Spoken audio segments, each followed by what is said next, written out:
Welcome to our Farm Stress Real Talk with Penn State Extension podcast.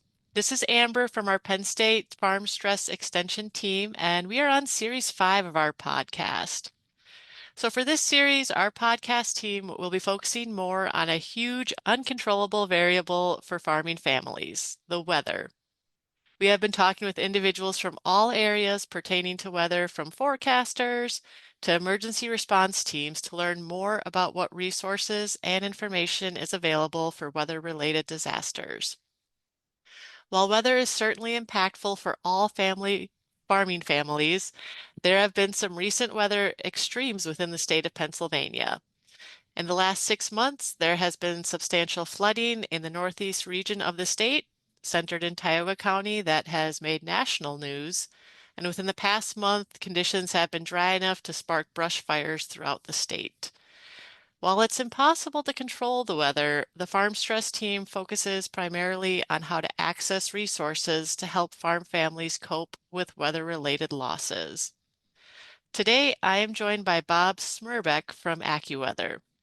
Bob is a senior meteorologist for Accuweather based out of State College, Pennsylvania. I'm going to let Bob tell us a little bit more about himself and we'll get the interview started. So, Bob, thanks again for joining us today. Can you tell our listeners just a little bit more about yourself? Yeah, thanks a lot for having me here, Amber. I really appreciate the opportunity. As you mentioned, my name is Bob Smerbeck. I'm a senior meteorologist at Accuweather, and I've been an operational meteorologist for close to 40 years. I graduated from Penn State University with a BS degree in meteorology in 1983. So it's been a long journey. I've seen a lot of changes in the weather along the way, especially with technology and how modeling is helping forecasters put out more accurate forecasts. Although I don't have direct family ties to farming, I definitely enjoy learning about farming. Every year I attend the Ag Progress Days down in Rock Springs, and I definitely enjoy checking out the latest technology and the farm equipment, jumping up in tractors and stuff like that. So I just really like to see what's going on. Um, um, One of the coolest things I saw at Ag Progress Days is I learned how to compost a cow. Um, Went to a seminar where they explained the science behind the composting, and I thought that was pretty cool. And then they drove us up on the side of the hill there with a big compost pile. They broke it open with a backhoe, and there was a composting cow inside. And I thought, it was going to smell like rotting meat, or like a dead deer on the side of the road, but it smelled like people were cooking hamburgers. So it kind of caught me off guard there. But yeah, I definitely enjoy the Ag Progress, attending seminars and talking to the farmers about the weather, because I know they all like to talk about the weather. So yeah, that's a little bit about myself as far as how I got my degree in meteorology and what I've been up to. Oh yeah, you're definitely right. I know my dad's a farmer. I come from a farm family, so we always joke that, you spend a couple minutes with a farmer, the talk's going to invariably turn to the weather, what the weather's been like, how it could be better usually, right? I mean, the weather's never perfect for a farming family, that's for sure. So, no doubt once they learn that you're a meteorologist, you're probably a big hit with the farming community at those types of events. Yeah, and it's impressive how, they remember certain events and the weather and we've gone through it forecasting it, but they've gone through it, living through it. So it's pretty cool. Yeah, just to have that difference of perspectives and how it impacts both sides, really. So, you had mentioned that you've been involved in meteorology in the field for about 40 years. So, what initially got you interested in meteorology? Yeah, I got the weather bug at a young age. Usually that's the story with most meteorologists, not all meteorologists, but definitely a lot of them. When I was young, I grew up in Pittsburgh, but I just could never stay inside the house. I was always outside and just looking around and seeing what's going on around, whether, t lifting up stones or down by the creek or whatever. So it just had to be outside all the time, and weather was always a big part of what happened outside. I remember when I first discovered the phone number of National Weather Service in Pittsburgh. It was the recorded forecast that you could just dial up and you would hear a recorded forecast, and I would be on that many times a day, especially when a winter storm was coming. And then I would tell my friends, we're not going to have school tomorrow, and I'd be listening for any updates in that forecast. So that our hope was that the school would be canceled, and we could go out and playing in the snow and stuff like that. So also, I remember just growing up in Pennsylvania during the 1960s and 70s, there were some bitter cold winters, especially the winter of 1976, 77. It was so cold that the three rivers froze, the Allegheny, the Monongahela, and Ohio, and the coal barges couldn't get any coal up the river to the power plant. So we had power outages with sub-zero temperatures outside, with no heat in the house. Everybody's in blankets and quilts, and the only heat we could get was just the stove, the burners on the stove. So that was that always stuck out in my mind. So that got me really locked in with weather. Um, I know in our family nobody grew gardens, but I was the first one in the family to grow a garden. I dug up part of the yard and planted some tomatoes and strawberries on the side of the house. But so that and then that just takes me right to gardening every year right now. It's something that I do all the time.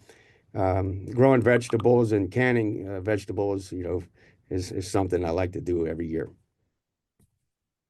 Awesome. And I know I had a brother who was actually interested in meteorology too. He was a storm chaser, back in his younger years. We had tornado warnings in the state of Minnesota, where I'm from.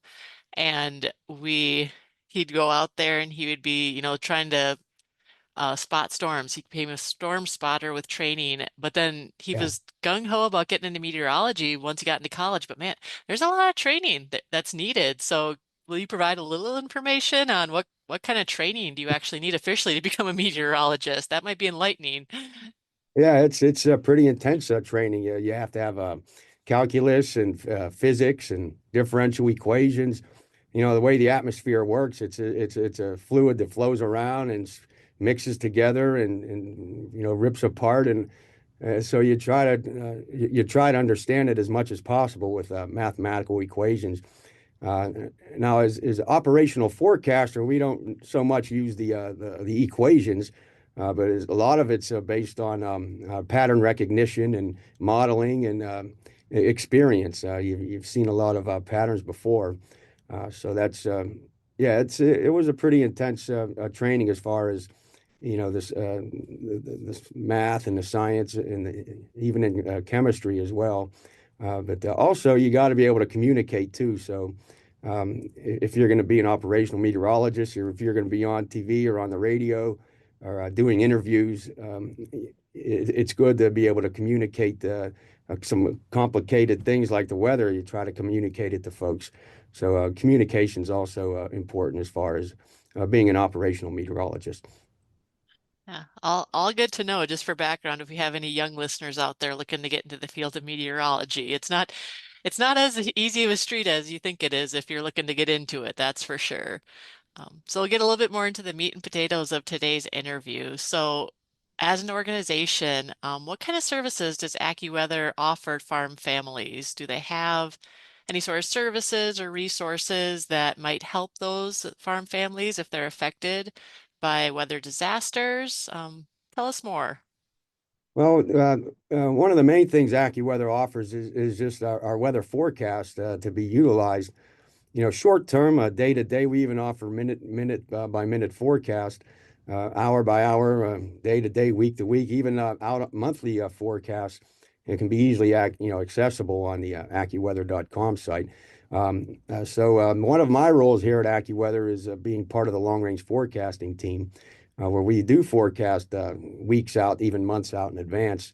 Rain, ice, snow, temperatures for many crop growing areas around the world. So we have experience as far as farming forecasts to help farmers, plan ahead season to season, so to speak. So we're always looking for climate signals, our long range team, to keep us on the cutting edge of science, so we can, make our forecast more accurate. But just generally providing timely and accurate forecasts is what AccuWeather offers anybody that can, get the forecast online. All right, so here comes the burning question, and I will tell our listeners I did not prepare Bob for this question, so you were getting a pretty frank answer. Um, so you talk about those long range forecasting abilities that AccuWeather has.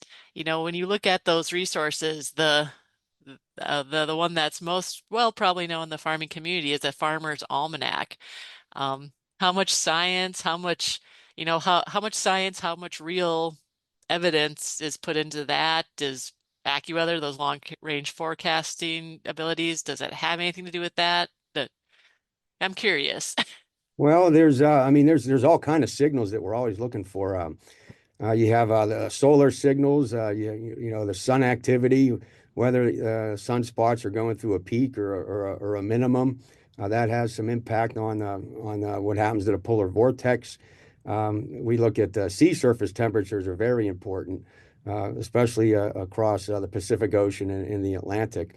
They can determine, you know, where the jet stream is going to react as you go through seasons. There's definitely a lot of signals that you look for to make a long range forecast. Sometimes even out, you know, 6 to 12 months in advance. If there's some signals that take longer to develop and they hang around for a while before they change into some other signal. So those are the ones that in the solar cycle are the ones you kind of look for making the real long range forecast. Okay. Well, good to know. Good to know. Things again that are probably a little bit above most of our heads, but it's interesting to know how much actually goes into that long range forecasting and what you're looking at. Things that a lot of people probably wouldn't even really consider or think twice about to give a forecast of what a growing season might look like that far out in advance. So moving along then, what weather patterns or weather trends do you think are probably the most detrimental to those farm families? Yeah, you've probably heard of El Nino and La Nina. Those are sea surface temperature regions out there along the Pacific, along the equator, in the Pacific Ocean. It's amazing how much influence they can have on long range forecasting. Whether you have an El Nino or a La Nina can cause different weather patterns across the eastern United States and across Pennsylvania.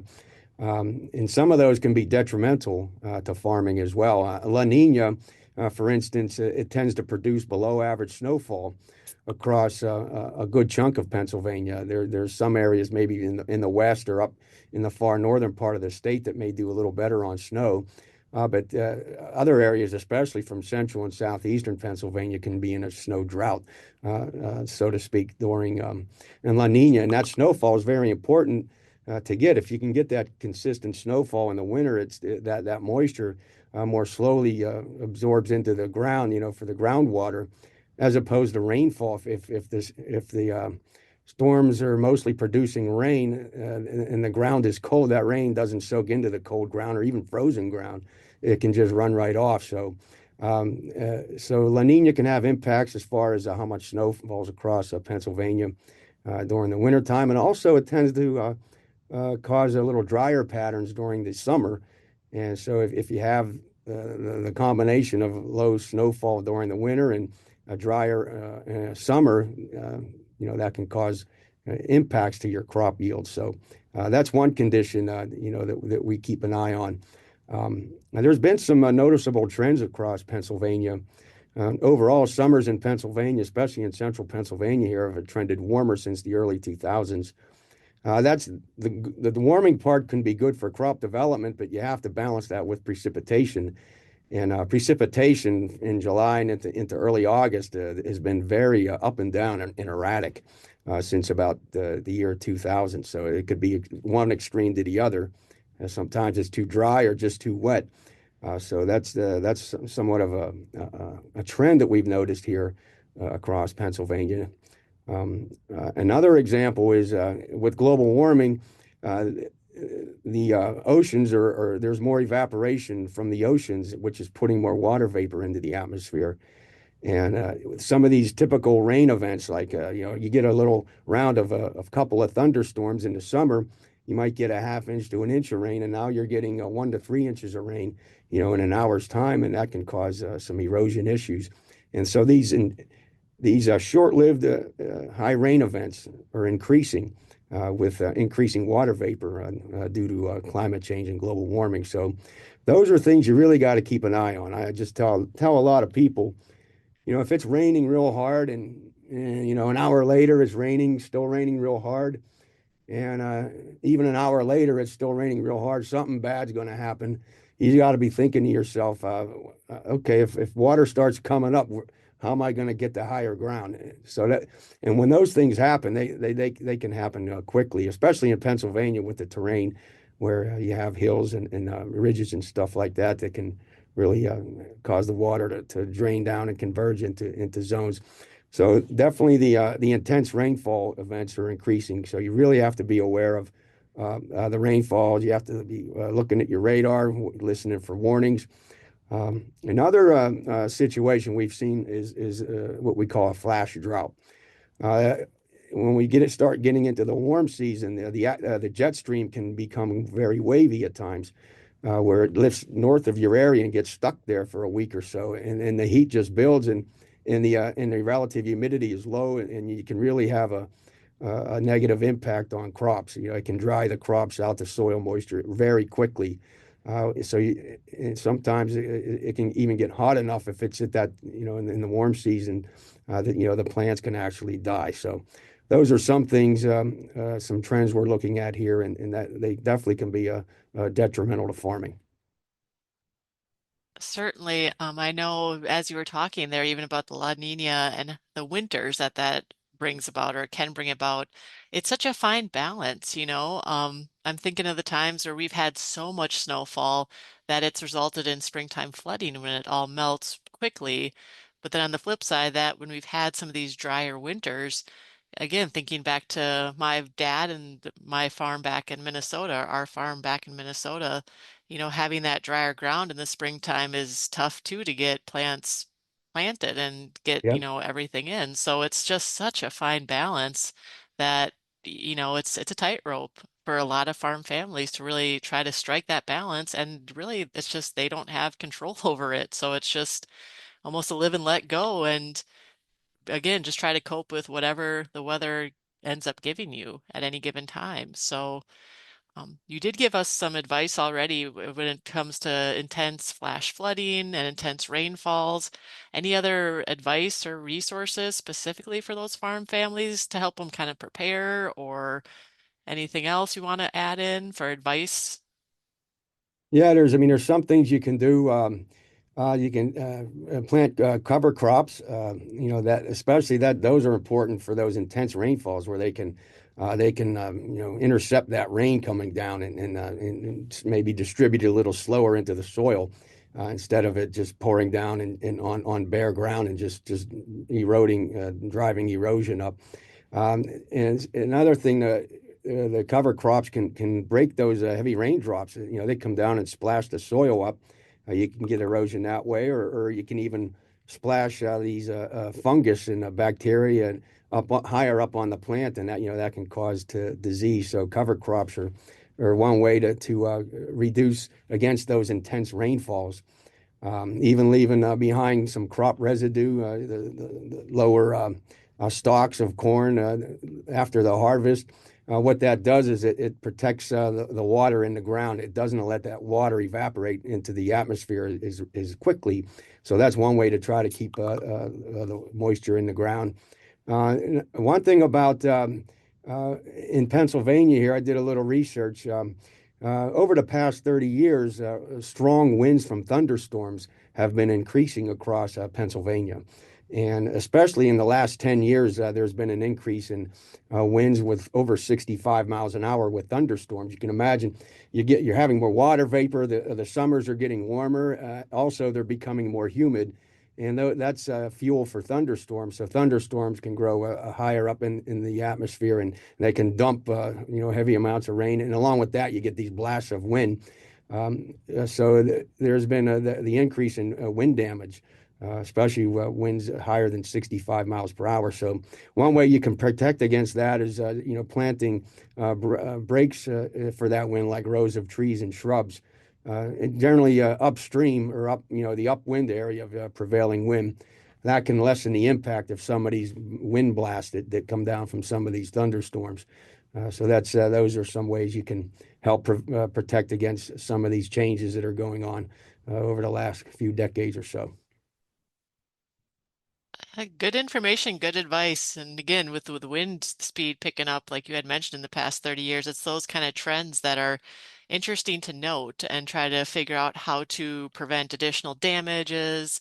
I know in my neck of the woods here in northeastern Pennsylvania, we certainly got our fair share of trees, so that's not a problem. But when we see those big winds coming up, it's the trees falling over, and then we Yep. unfortunately tend to lose power and just our connection to the outside world sometimes until that power is restored. So that's good to know, even on a personal note for me too. Yeah, and one other thing, after a disaster hits, I know AccuWeather is very proactive on forecasting recovery weather, and we really hit on that in our forecasts. We give folks an idea, what part of the day or how many days you're going to be able to, get out there and recover, or rebuild and clear stuff out. Is there going to be another line of severe thunderstorms coming through, or is it going to be, is it going to rain a whole lot? And then sometimes you get these intense, steamy, hot days after a disaster where you have to be out there working in that intense heat. It's good to know that if there's any changes coming, that definitely helps in planning to clean up after a disaster. Well, certainly, I think we almost have enough fuel for another podcast episode, but to keep this one a little bit shorter, you provided us with a lot of information today about the weather and just the background and what all goes into forecasting that weather. Um, most people, most listeners are probably fairly familiar with the AccuWeather website, but do you want to offer that website and then any other resources that AccuWeather provides, whether digitally or in person at events? Yeah, well, it's AccuWeather.com. That's the main website. There's the app that you get on your phone. I have it on my phone, and it's one of the first things I look at. Although I could just pop open my computer and look at the modeling, but I look at the app. I know my wife is a weather fanatic. She has the AccuWeather 40-day forecast up every single day. She has radar up. She has satellite up, just to know. And she tells all the kids what's going on. But that's one way to get it. The forecast. I mean, we have outreach too. We go to schools and we talk to the students about weather. And I know I've been doing that out in Penns Valley. My son's a teacher out there for second grade. But I have like a tornado machine that I built in my basement, and it's on wheels, and it produces a tornado with ultrasonic mister, and then it has a hair dryer for to get the wind blowing, but it actually works. You can actually produce a little mini tornado about 3 feet tall. But we have outreach for stuff like that. Get the kids interested in the weather. And also during severe weather season, how to be ready, severe weather ready in case you get under a severe thunderstorm warning or tornado warning. What you should do and what you should not do as well. So we have outreach like that as well. Perfect. Well, I'm gonna have to check out the AccuWeather app because I know I have the website bookmark, but the app itself, I might have to look into downloading to stay a little bit more up to date wherever I'm at and checking on the weather. So thanks for providing that information. Again, just really important to acknowledge that clearly we cannot change the weather. But I think another important lesson we learned today is that we probably shouldn't hold grudges against the poor meteorologists because they're just the messengers in the situation. So keep that in mind if you take away nothing else from today's podcast. So with that being said, I want to thank you again, Bob, for joining us today. It really has been enlightening and interesting to just learn more about the weather from AccuWeather's perspective and the forecasting perspective, and just what resources are available through AccuWeather. And then just as we close out today, just a quick reminder to our listeners, be sure to check out all of our Farm Stress Real Talk episodes. They're available on Buzzsprout, Apple Podcasts, and Spotify. And another plug for our Penn State Extension website. It really is a truly comprehensive resource for pretty much anything that you can imagine, ranging from soil testing to mental health resources. We really do have a lot of great resources and information available on that website. And again, the website address for that is www.extension.psu.edu. So until next time, listeners, stay safe, stay healthy, and we'll see you later.